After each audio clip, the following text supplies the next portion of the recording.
Be at war with your vices, at peace with your neighbors, and let every new year find you a better man. With that, Salaam Alaikum, dear viewers, and welcome once again on our third of 5 series of the Quarantainment show with me, Zamina Kasam. Tonight, we're going to be discussing a very interesting and contemporary issue, which is curbing modern social vices. And for that, we have with us today Dr. Saliha Dawood, an intern at the Aga Khan Hospital, who has graduated from the Hubert Kairuki Memorial University.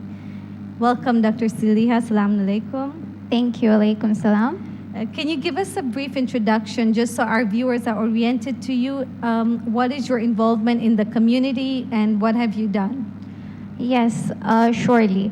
So, like Zamina has said, I'm a doctor at the Aga Khan Hospital. I contribute to the community by being a member of the Community Health Initiative, and I'm also a member of the Africa Federation Tabligh Board. Nice. Saliha, thank you so much for being with us tonight, and especially on this topic where we feel like there's a lot of interest and a lot of people are looking for answers. So inshallah, tonight will be a good one. So just to introduce the topic first, the term vices, it's a very generalized term. However, it is also very respective to individuals, I believe, right? There's no society or committee or anyone that can abolish pain, that can abolish sadness, but it's the human condition that directs the social condition, right? Not vice versa. So can you use this moment to introduce to us what vices means to you and how we can tackle this issue now going forward? Definitely. That's a very good way to start this. So, according to a very well-stated proverb, the darkest hour is right before dawn. So, although astronomically we know that this is the darkest hour is not exactly closest to dawn, but this metaphoric statement is no way less real. Oftentimes, we find that we're so much into our problems. We have a lot of obstacles in our lives. You know, there's a lot of dark in our lives that we forget to see that there could be some opportunity during this dark time, right? Correct. And during this process, you know, we don't have that hope that there will be a light coming at the end of the tunnel. Yes. So it's very essential that our iman is built to such a point, and it should be so strong that no matter what obstacle one goes through, that light should not fade. You should always know there is a light coming after your problems. So I'll give a very quick example of our beloved Prophet Ayub, Alayhis-Salam. Most of us know he went through a lot of problems, and these problems did not come to him one at a time. They came to him all at once. He had a lot of material wealth, health, he had children, you name it, he had everything. But the one day Allah decided to take everything from him. What could my response be, or what could one of my colleagues' response be? Who would have probably said, but why? Why are you taking everything from me now? And I am a prophet, But his response was what? When Allah gave me all of that, was I thankful enough? And he did give me a long time of all of this, Yes. The one time he takes away everything and I should be shattered, that's not the response.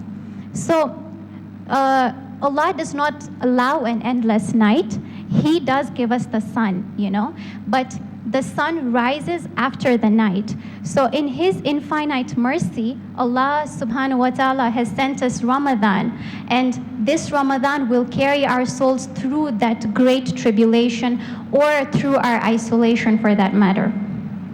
Alhamdulillah. And it's very interesting because when you look at the term vices, it comes from a root word that means a defect or a failing. So if social vices are violating the societal norms or societal values, Why does one get tempted to walk on that path? So temptations are always there, and it depends how an individual gets tempted when it comes to vices. So I'll ask a very rhetoric question. If something infinite or something temporary becomes the center of our existing or the purpose of our living, what happens? We always know that we're going to break, right? Correct. And we will break, and will not just break, but we will be shattered completely. But that is not something that you should be worried about if your center of existence is Allah. He is the ultimate source of peace, the ultimate source of love. And while climbing a mountain, if I decide to hold on to a twig and that twig happens to break on me, am I going to blame the twig for breaking on me? I will blame my decision for holding on to the twig during that time. So this reality is also a certainty of the spiritual world, and we are told of this truth. However, there is a freedom from that slavery, and when you put all your weight onto an object that is eventually going to break, you will be disappointed and you will be hurt, you know? So during that time, somebody may get tempted to walk on the path of vices as a what? As a temporary source of happiness. It's like you're covering your problem, you're not finding the solution to it, so you decide to walk on that path of vices. Okay, that's a good insight into it. So when we look at vices, and like we mentioned in the start, that vices are very respective to different individuals. So what can be a vice to one person is not necessarily a vice to the whole society. But everyone at the end of the day is battling some vice or the other. So could you describe, maybe like with some examples, how can you overcome vices generally? Like, this is us discussing vices as a whole, and then probably we can, break down a few. So there is no sure way of overcoming vices. And what may be a vice to you may not be a vice to me. And vices doesn't start at a certain age. It could start when you're very little, and it could start when you're a youngster or a youth or an elderly. So, for example, examination malpractices.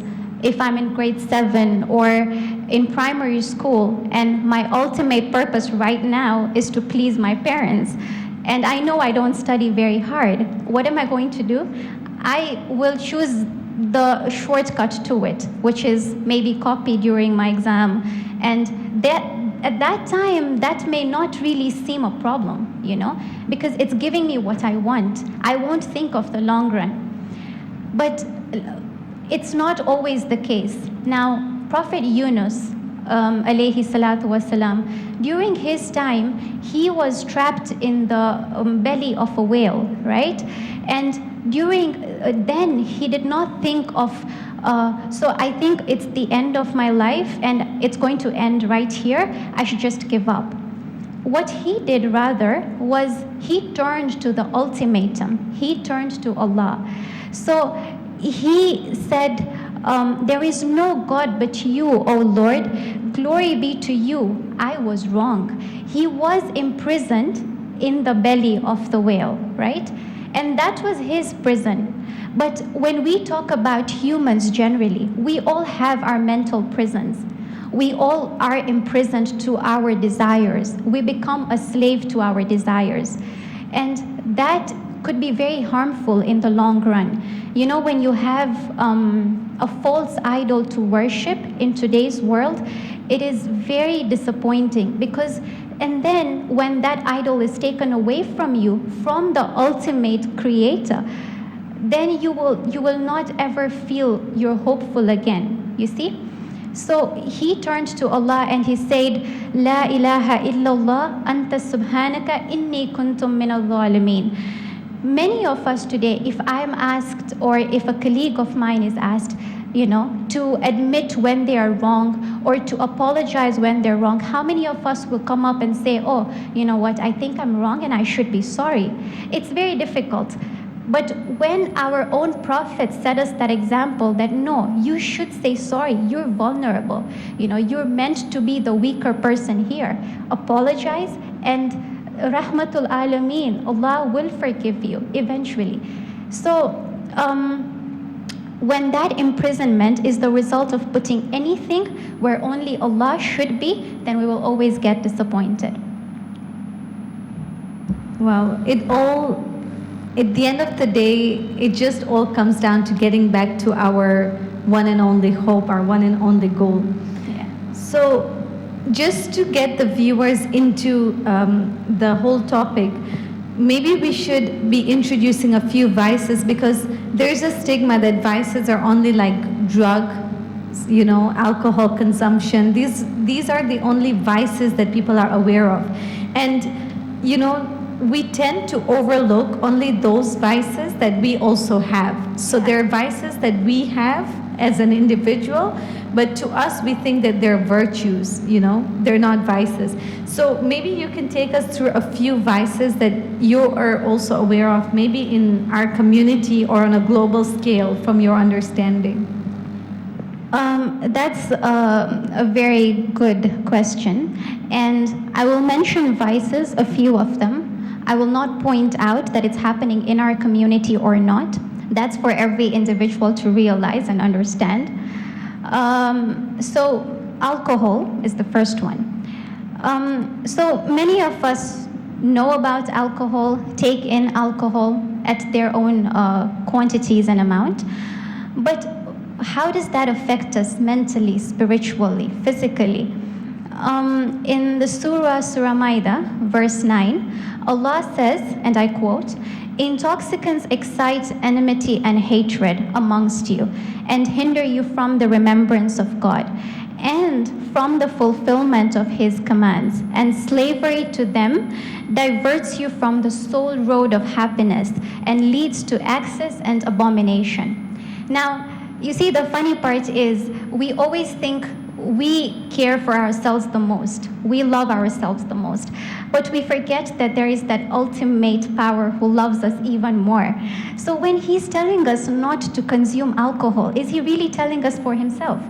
Because here He's clearly saying it diverts you from the sole road of happiness. Now, which of us in this world doesn't want to be happy? Everyone does. But He has a purpose of revealing this. When I have a problem, if I have some shortage of wealth, if my business is going downhill, if I don't have enough or a place to stay, for example, and I'm very troubled, upset, very sad, I may think of going to consume alcohol because it gives me that temporary surge, that high. But remember, it's not solving the problem. You see, it's not. You're only hurting yourself by consuming that alcohol. Yes, it may be like the best thing to take during that time, but in the long run, you're hurting yourself. And when you wake up the next morning, you come across the same problem, you have to think over it all over again. So you're not progressing to finding a solution, rather you're covering the problem. You see? And that's why Allah says, and He has forbidden alcohol and intoxicants. I understand there's a lot of peer pressure in today's world, in the 21st century, when it comes to alcohol. And when that is there, it's very difficult to say no. If I go to a social gathering and all my friends are consuming alcohol or smoking and they're taking intoxicants, and they ask me to try, and if I say no, they may bully me or they may tell me off during that time, and I get scared. What will their response be? But if I know my principles are there because of my Creator, because He has ordained for them, then I should not really be worried about the outcome, because the outcome eventually is from Him. No human legislation can hope to track down every wrongdoer, every transgressor, let alone exact each of his condition, But it is very easy to dodge from the human law, from the eye of the law. But really, is it easy to dodge from the eye of Allah? It is not. And the Muslim's conscience knows this and in reverence obeys in private and in public. Well, Saliha, so this is just us having looked into one of the vices, and there's already so much that we can see to get out of it. Before we go any further, I would just like to remind our viewers that they can send in their questions on +255 786 419 719. And on this note, we'll just take a 1-minute break and allow to get a few questions.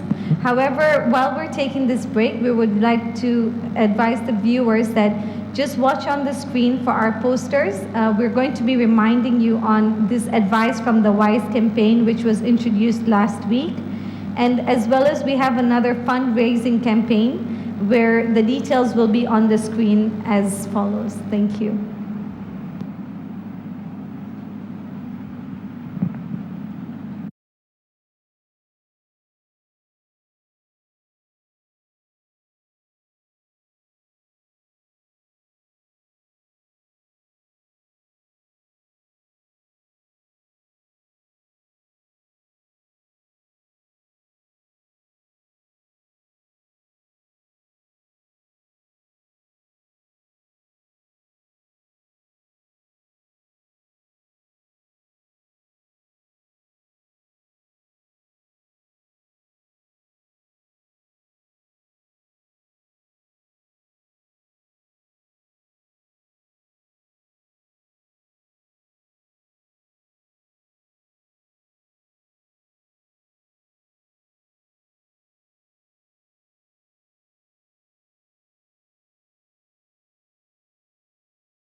Welcome back, dear viewers, and thank you for being with us.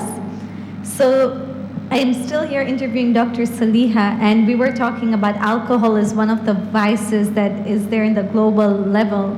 What other vices would you like to introduce us to?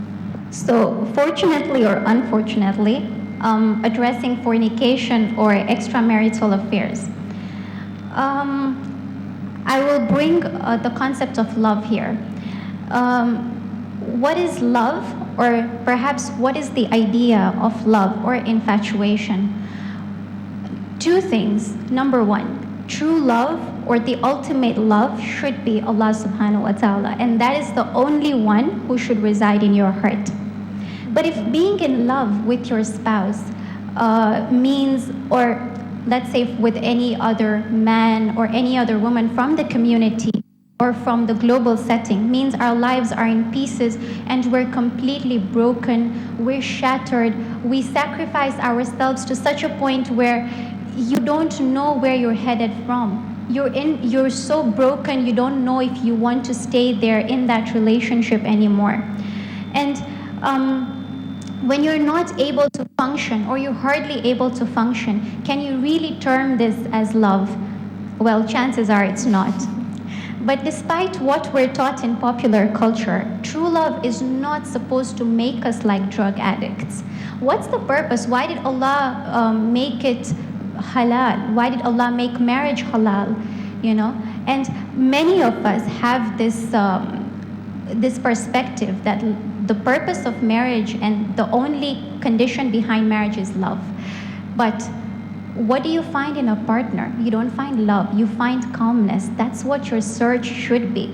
Remember, the ultimate love already is Allah. But through Allah, you got this spouse. Through Allah, you were blessed with this spouse. So instead of looking for other reasons, your first purpose should be the calmness that you're finding from them. If our love for something or someone makes us very willing to give up our own family, our dignity, our self-respect, our bodies, our sanity, our deen, and even the Lord who created us, then is this really worth it? It's not. And that is not the purpose of a marriage. That is not the purpose of real love. In fact, some would term it as lust or the idea of love. Real love, as Allah intended it, is not a sickness or an addiction. It is actually affection and mercy. Allah says in His book, and I quote, "And of His signs is that He created for you from yourselves mates that you may find tranquility in them." So remember the word calm that I said? Tranquility is the word. "And He placed between you affection and mercy. Indeed, in that are signs for a people who give thought." This is Surah Rum, verse 21. So Allah has, in the Quran, that is our whole and soul book. He has talked about everything. He has explained everything, and there is no reason not to understand this. True love should allow you to be at peace with yourself, not the other way around. So on this note, I'd like to just bring it up that I feel people are replacing what is meant to be in the position of God and what is meant to be your feelings towards God in things. They're looking for that same tranquility, that same love, that reciprocation in vices. That's how something, evolves. Yeah. So we've done alcohol, we've done extramarital affairs. Yes. So I'll just add on to that. We have a lot of scenarios that has been coming to us when we see a couple not satisfied with their marriage, so they try to find that satisfaction elsewhere or outside the marriage. Remember, our elders know this better than I do. They have lived 15 years or so in their marriage lives. It's not a bed of roses. It's always going to have its obstacles. You will not always wake up to a sunny, shining morning. You will have your problems, but that should not be the reason you look for the satisfaction elsewhere.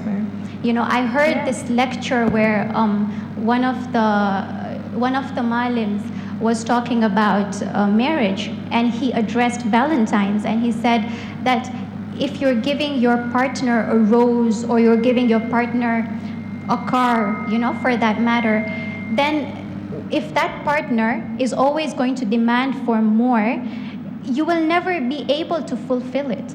But if your ultimate demand comes from your Lord, who is the infinite person, infinite being, then you will never have that, The demand is what stresses the relationship, and we should know how to tackle our problems in our marriage lives. SubhanAllah, that's a really amazing point there. Okay, so on this, since we're on this topic, when we talk about vices and we say that it's an individual battle, everyone's struggling, everyone's listening, what's the one vice that you feel, based on your research maybe, that you feel is spreading like a virus and it's probably diverting away the true purpose of life? Okay, so that's a question that has two sides to it.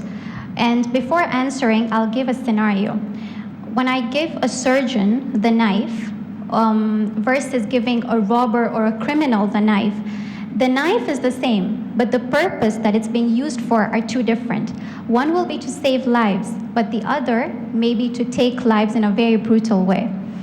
So the one vice, and I'll not say it's a vice, but it's the way you lead it. It may consequently be one, marriage. So this is, it's a connective topic from fornication or extramarital affairs. Now, marriage in our society requires families, to be bonded. It is the ultimatum that leads to bonding, you see. But to degrade that pure love between a husband and a wife merely to just sex, profit, or protection is to deny human nature at its highest. It is written in the Surah 16, the B verse, verse 72. God has made mates for you of your own nature, and made for you of them children and grandchildren and posterity, and provided for you sustenance of the best. Are they then going to believe in vain things and not be grateful for God's favors? He's questioning, he's asking, you see? And when we're looking for happiness or satisfaction elsewhere, the reason to that is because we're not satisfied at home. We're not satisfied with what we're getting. Or perhaps we have not understood what the purpose of marriage is. Fairness governs the share between each partner, and each gives according to the ability and each takes according to their need. So Surah Baqarah affirms to this and says, wife and husband, men and women, they have reciprocal and commensurable rights according to what is equitable. So a woman today in the 21st century may say, oh, but I need what my man's getting. Or I need to work as my man works. I need the equality, the equity, I need everything. The demand is so stressful that you don't know how a marriage may lead to destruction. You know, we don't see that the man that we're addressing is the one that we have chosen or our families have chosen for us. But most of all, Allah chose this man for us. What's the point of being so competitive with him? Or why do you want to compete with the person that you should be truly loving or you should be finding your tranquility in? You know, so that is the biggest reason for destruction in today's time. And the elders know, I'm sure the elders of our community already know that you need to be very patient, and you should have faith in the marriage that is already there, that one that's already there. There's no reason to look for temporary happiness elsewhere. You can solve it at home, and you can make this marriage very blissful. But it's up to you and I, who are given this highest sense of intellect, to make that choice. So if you're looking for extramarital affairs, that is a vice because you're not satisfied at home. But if you fulfill marriage as it is supposed to be, then that's virtue. Wow.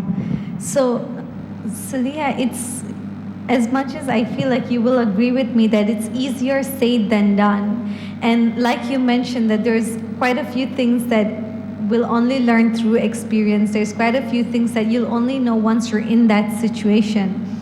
And, you know, this platform that we have, especially the one tonight, it was not created to judge anyone or to, you know, point out a vice that's supposed to degrade anybody. We're here to help, but that's what a lot of our viewers are asking. And one of the questions is, what is the vital tool for curbing modern social vices? So that's one, and we have quite a few questions that are along the same line. So do you have any tool that they can use to sort of guide through this way? Thank you, viewers, and thank you for the question. I was about to address this in the next question, and it's always true that we don't always have a solution, the solution to vices, but our board, the Africa Federation Tabligh Board, has come up with something very interesting. It's called Virtual Safe Space. This is a software that has been launched or is in the process of being launched, where we will have a lot of target. And for my dear viewers and the youths for that matter, this is for us. And this will help us with all the unanswered questions that we have. So I'm quickly going to talk about the software very briefly so that we are well conversant with what this is going to be. Virtual Safe Space, that is the name to the software. It creates a safe space centralized in one application in order for the youth to share their personal experience with regards to social vices, whilst ensuring anonymity, of course. And the purpose is basically to anonymously talk to verified friends. And verified friends is the alims, mentors, counselors, any professional who knows about a certain topic that is disturbing our youth, me inclusive, is something that we can address. And how we came up with this was because we know that honestly, it's not the youth that, it's not their fault. It's not our fault. We have a lot going on in our lives today. The 21st century is not all that calm and smooth, you know. There's a lot of problems, there are a lot of temptations, there are a lot of obstacles in our lives. And because of that, we do get temptations, you know. I'm not someone who doesn't, so I can talk for myself and say, yes, I may have a vice that I'd want to address. I may not be comfortable addressing it in public, but it's something that I'd want to have a one-on-one talk with. So for me as a youth, I would want to make sure that it's anonymous and the person I'm talking to is a verified personnel.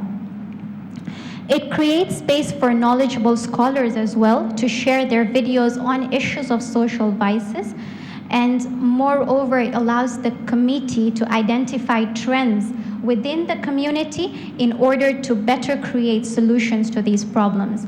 So virtual safe space and VSS is one application, dear youth, dear viewers, to help with all our problems. And now the quarantainment or the quarantine is going on because of COVID-19. So I think this is the best time to get in touch with this software.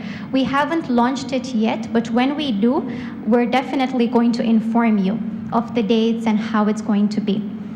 Topics like marriage, any counseling, any rehab that a youth might need during the process, any help with their addictions, intoxication, drug use, is something that VSS or Virtual Safe Space will address.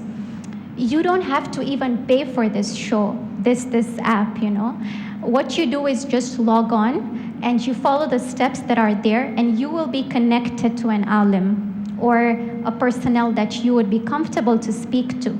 We can also have surprise talks that will come up during the week on the app. So it's good to be tuned on so you know what's happening. But this is the one tool that we've decided to put on so that our youths get a lot of help. So viewers and youths, I hope you're listening to this and this is for us. We've made this for us. So I hope we're gonna take maximum advantage of this app. You know, it's amazing because I feel like we address the problems that are being faced and suddenly there's a solution that's right there and it's on the plate and it's crystal clear. It's like God has just answered us right here and there's no delay. But there's one thing to our viewers, although currently in our country, in line with the government rules, we're not yet on quarantine. However, a lot of youths are off school, a lot of kids are away from school. So I feel like this is the right time for you all to sit and maybe discover probably something that you're dealing with. You're not even aware that it's a vice to you. Like for you, it's just become a part of your life. And now would be the best time because once you have discovered that vice, which is a vice to you, and you don't necessarily have to compare it to anybody around you because it doesn't have to be something that all of you share in common, right? That's what you told us in the start as well. So I feel like this time is important time for self-discovery.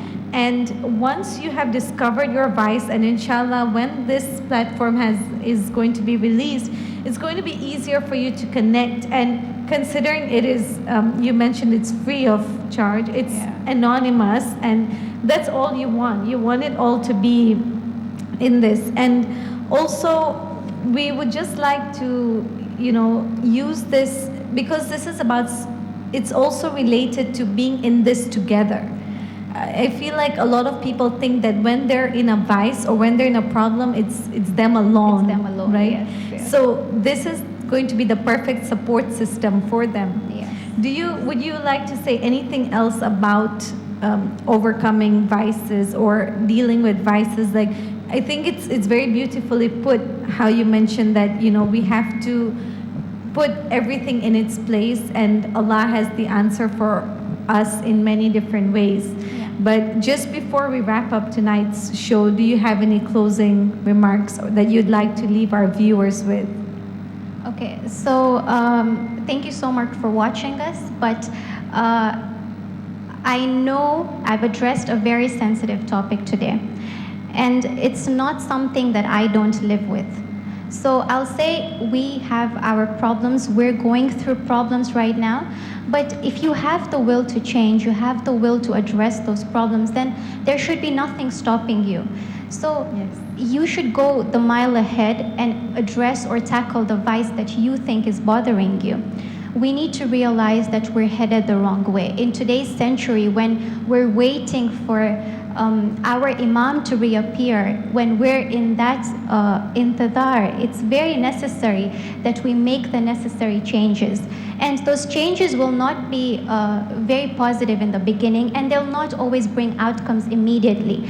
But once we try and take the step ahead, then definitely there will be something positive coming our way. We need to look for sources that will actually guide us and help us overcome that crisis that we're facing. Wow, thank you.